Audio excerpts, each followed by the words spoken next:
A divisão do Supremo Tribunal Federal sobre o tamanho da crise que a Corte enfrenta ficou mais evidente. O presidente Edson Fachin reconheceu hoje que o Judiciário passa por uma crise. Sua aliada interna, Carmen Lúcia, disse também que a crise existe, é grave e é séria. Essa visão é distinta da proferida pela chamada ala política da Corte. A reportagem é de Luciana Amaral.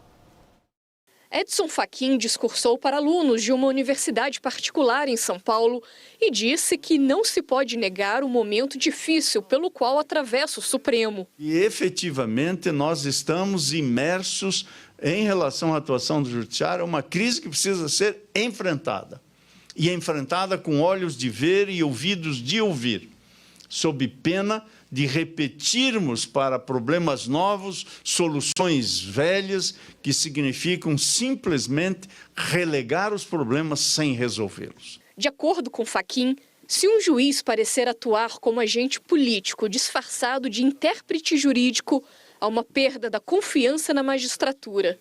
O Judiciário não substitui a polícia. Aliás, o Judiciário não substitui a ninguém, a não ser fazer o que tem que fazer no limite de suas atribuições. O Judiciário não pode substituir o Executivo, não pode substituir o Legislativo e também não deve substituir a polícia e muito menos o Ministério Público.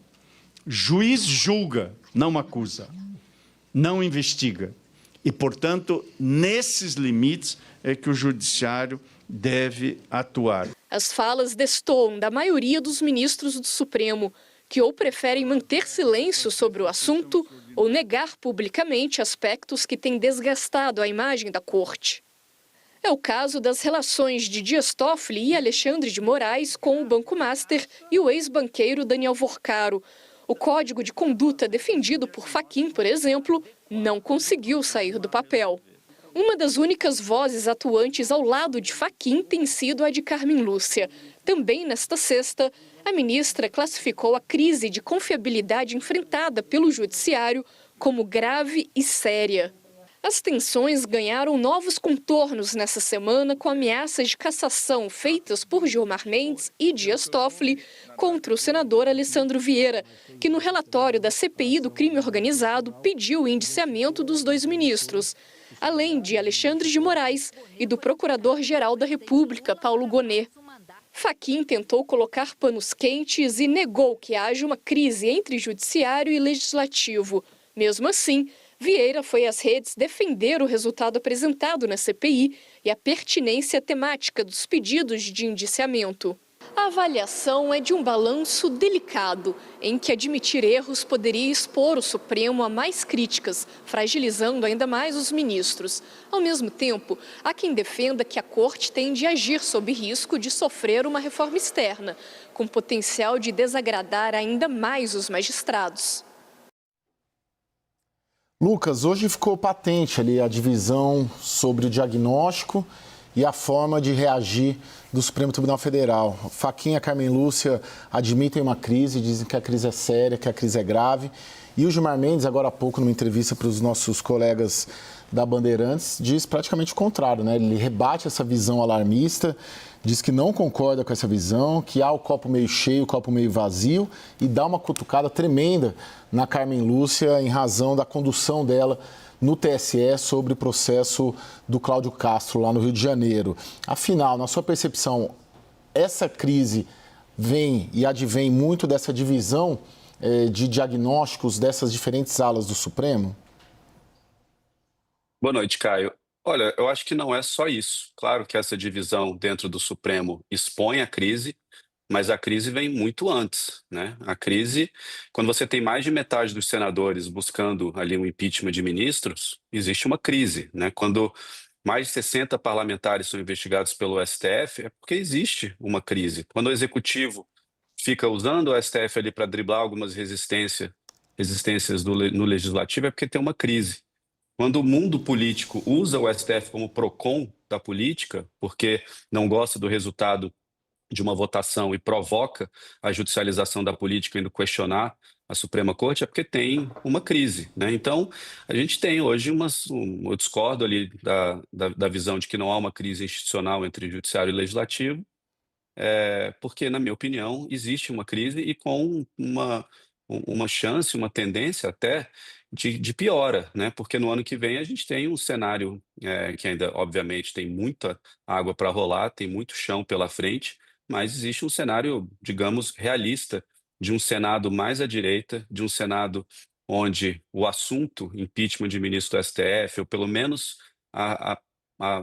o papel do STF na discussão pública, vai ser usado na campanha por senadores de direita. Eu trago um dado aqui interessante. Nós fizemos uma pesquisa Atlas Intel e Arco Advice, que nós apresentamos aqui em primeira mão na CNN, pouco mais de 2 semanas atrás, e a percepção de confiança das instituições é muito relevante o resultado, né? A percepção de confiança no legislativo não muda há muito tempo, é muito baixa. Agora, a novidade foi a Suprema Corte, o STF. Há 6 meses atrás, a confiança era muito parecida com a polarização que a gente via, um pouco mais da metade, eles 51% confiavam no STF, 49% não confiavam, então era muito parecido ali com opções dadas em pesquisas de opinião de voto entre Lula e Bolsonaro. E nessa última pesquisa mostrou que quase 70% não confia. Então, sim, existe uma crise. Ô, Jussara, agora até que ponto o Congresso, ou uma parte do Congresso, a cúpula do Congresso, se alia a essa ala política do Supremo Tribunal Federal? Porque o Fachin hoje, de certo modo, também ele acerta ao dizer que não se trata apenas de uma crise, de um conflito de poderes. Porque um conflito de poderes seria Congresso versus Supremo. Mas, na verdade, se a cúpula do Congresso está aliada a uma ala do Supremo Tribunal Federal, há uma concordância da cúpula do Congresso com uma parte do Supremo Tribunal Federal nesse embate interno. Então, não se configuraria um conflito institucional, mas sim diferentes visões sobre uma crise do próprio judiciário. Olha, Caio, se você pensar assim, pensar por blocos, há dentro do Supremo Tribunal Federal uma ala que conversa mais com o Congresso, como dentro do Congresso há também parlamentares, especificamente senadores, que têm essa relação com o Supremo Tribunal Federal. Então, há grupos distintos nesses dois lugares. E aí, eles tentam, essas duas forças, nesses dois poderes, tentam ali encontrar este caminho, uma saída. Vai ter pressão até o fim. A grande expectativa, Caio, é nesse ano de eleição.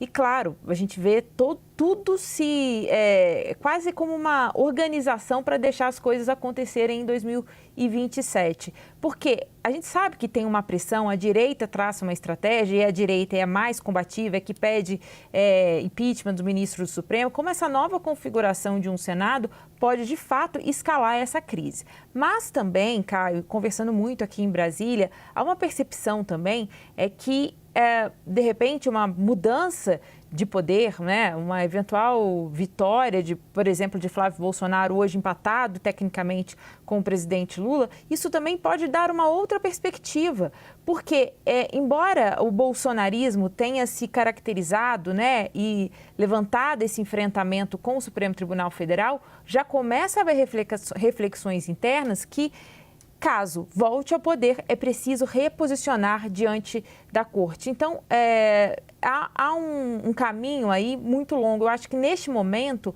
há a crise interna no Supremo Tribunal Federal, ela é mais grave, ela causa mais preocupação do que hoje, do que está vindo do próprio Congresso. Caio. Ô, Thaís, e o quanto que uma crise como essa afeta a economia, a insegurança jurídica, a instabilidade? O quanto que os agentes econômicos consideram toda essa instabilidade e crise do Supremo e do Judiciário nas suas contas mesmo, né? No seu dia a dia? Olha, Caio, tem uma leitura que eu percebo, assim, de uma indignação e de uma impaciência, de uma intolerância dos empresários muito maior com o STF do que com o próprio governo. E olha que eu estou falando de empresários que, mesmo aqueles que não queriam Jair Bolsonaro, que aceitaram a volta de Lula, aceitaram, boto entre aspas aqui, porque o valor da democracia para eles era maior do que o risco da política econômica de Lula. Então, primeiro essa indignação, essa intolerância e essa impaciência com o que está acontecendo com o STF. Do ponto de vista pragmático, o receio que eu começo a perceber, e hoje eu tive uma conversa que isso deixou muito claro para mim, é que as decisões passem a ter um grau muito alto de subjetividade. Porque hoje nós estamos vivendo uma situação em que o individualismo, os problemas individuais dos ministros, as posições individuais dos ministros estão pesando mais do que uma visão de colegiado do que está acontecendo lá. E isso tem acontecido, inclusive, em votações. Então, os posicionamentos que a gente tem visto, essa fala do Fachin hoje versus o que disse Gilmar Mendes depois, escancara uma guerra direta. O posicionamento do ministro Gilmar Mendes, não só na resposta a Alessandro Vieira, que a gente já discutiu aqui, mas na resposta que ele deu ao governador de Minas Gerais, Romeu Zema, dizendo, olha, uma ironia você dizer isso, mas a gente te ajudou. O Supremo não faz favor a ninguém, vai passar a fazer, considerando quem o critica ou não. Então, hoje me acendeu esse alerta, porque assim, se eu criticar o Supremo... Olha, eu estou ficando com medo de fazer qualquer crítica pública ao Supremo, porque se meu caso for parar lá, eu não sei se isso vai influenciar na decisão do juiz. E isso é um risco institucional que o Brasil, eu tenho certeza que não gostaria de experimentar. É quase como uma loteria, né? Depende com quem cai, vai ser uma decisão, né? Então, mas assim, aí as pessoas perdem o direito, e aí aquele discurso da liberdade de expressão, mesmo quando havia uma batalha ali contra as fake news e o gabinete do ódio e por aí vai, já saiu dessa discussão. Passa a ser uma coisa muito mais perigosa, muito mais arriscada. Lucas, aparentemente tem 2 grandes testes de fogo para a gente conseguir medir uma temperatura de qual dessas alas dentro do Supremo deve prevalecer sobre 2 assuntos. Primeiro, sobre o Código de Ética, né? A informação que a gente tem, a Carmen Lúcia vem finalizando essa minuta para ser apresentada e apreciada pelos demais ministros. E segundo, uma própria possibilidade de uma votação acerca se abre ou não investigação contra um dos ministros potencialmente delatados, né? Alexandre de Moraes e Dias Toffoli, delatados pelo Vercaro. Você tem uma percepção de que se esses 2 episódios fossem à votação, e em algum momento eles irão, de qual ala seria majoritária, de qual tese seria majoritária? Eu sei que é uma pergunta difícil, mas você consegue ali notar ou ter um feeling de quem lidera internamente, afinal? O grupo, vamos dizer, do Fachin, André Mendonça, Carmen Lúcia, ou o grupo do Gilmar, Alexandre de Moraes, Dias Toffoli? Cara, eu acho que no primeiro ponto, que é a questão do Código de Ética, eu acho que, à medida que o assunto vai tomando corpo, e a gente vai ver quando ele ficar pronto, né, uma pressão da sociedade, uma pressão da imprensa, uma pressão dos formadores de opinião, uma pressão até do Congresso, e acho que até uma pressão do Executivo, eu acho que tem mais chance de ganhar corpo e avançar, ainda que de uma maneira um pouco mais diluída. E em outro ponto, quando só de propor um código de ética para ministros, né, um presidente do STF, você já pressupõe que tem uma crise que precisa ser contida, né? Então, é muito difícil o presidente do STF falar em código de ética e esse código de ética nunca sair do papel. Então, tendo a achar que o código de ética ele tem mais chance de avançar. No segundo ponto, esse, sinceramente, Caio, eu não sei, porque é algo muito inédito. Eu acho que vai depender muito do consenso entre outros atores políticos, né? Muitas das decisões políticas no Brasil, elas não são tão ancoradas em argumento, ou em mérito, ou em justiça, ou em verdade, ou em mentira, mas ancoradas, sim, nos principais atores e como esses atores estão motivados a avançar ou não naquele assunto. Eu acho que vai depender muito do papel do presidente Lula, do Procurador-Geral da República, o Gonê, dos presidentes das casas, da pressão da sociedade, e aí isso vai definir qual caminho o STF vai seguir. Mas eu ainda tendo a achar que, nesse caso, no segundo ponto que você levanta, pode, ainda acho, prevalecer a proteção ali à instituição, a proteção aos ministros do STF, mas isso pode mudar a depender do consenso. Se for criado um consenso muito baseado, de novo, mais em motivação, mais em sobrevivência do que em argumento, em verdade, isso pode mudar rápido. É interessante, pode mudar também a depender do teor, né? Da acusação, A dos gente não indícios, sabe, né? Do que Exato. a Polícia Federal levantar no celular do Vercaro sobre Alexandre e sobre Dias Toffoli e da própria delação do Vercaro, né? Até que ponto ele ele fará uma acusação ou não fará uma acusação direta contra esses dois ministros, né? Eu acho que a acusação em si, né, os indícios também devem ser um ponto a favor. Agora, Jussara, o Lucas cita o Gonê e tem um outro também aspecto de temperatura e que deve haver uma decisão ou não, que é se o Gonê vai seguir e atender o pedido do Gilmar Mendes, os quais são amigos, né? Foram sócios no passado, são muito próximos e tem uma dúvida já se o Gonê abre ou não a denuncia ou não o Alessandro Vieira pela posição do relatório. Você tem uma aposta nesse sentido?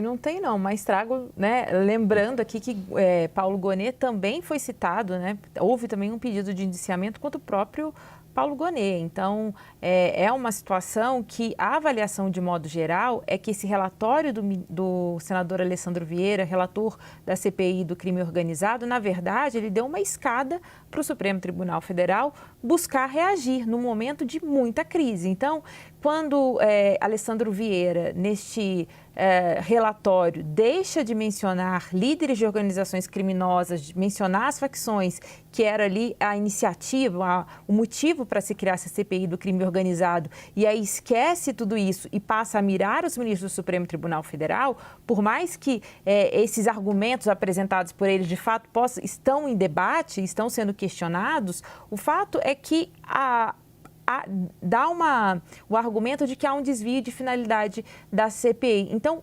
este relatório, e inclusive políticos da direita me relatam isso, olha, para a gente foi péssimo, porque deu essa oportunidade do Supremo Tribunal Federal, no momento de crise interna, muita divisão, em que, para além da bolha do bolsonarismo, começa a haver críticas muito pesadas à atuação dos ministros, o Alessandro Vieira dá essa chance para o Supremo Tribunal Federal, de novo, colocar a defesa da democracia como um escudo. Então, tem muitas dúvidas de qual será a decisão de Paulo Gonê. O fato é que, quando a gente observou ali na sessão da segunda turma, em que o ministro fala o seguinte, olha, o Gilmar Mendes, ele rebate o relatório, fala que foi um erro histórico, ele acaba tendo apoio, inclusive, de André Mendonça, que hoje é o relator da CPI, relator do caso do INSS e também do Banco Master.